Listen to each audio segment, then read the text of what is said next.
couple weeks ago, we heard Moses, who led the Israelites out of Egypt, out of the years of slavery and bondage in Egypt, out across the Red Sea, which you remember God parted for Moses, and into the desert where they wandered for 40 years to try to get to the promised land. So Moses was chosen by God. He was special to God. In fact, God gave him, you'll recall, in the desert, the 10 Commandments to share with the Hebrew people, the Israelites.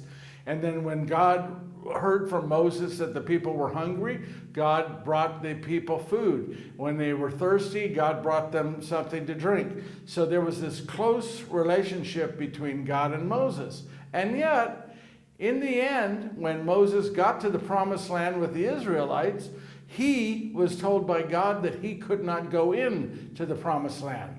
He was disciplined. He was punished for some things that he did, and he was not allowed to go into the promised land. Now, does this mean that God turned on Moses? No. Does it mean that God didn't love Moses anymore? No, of course not.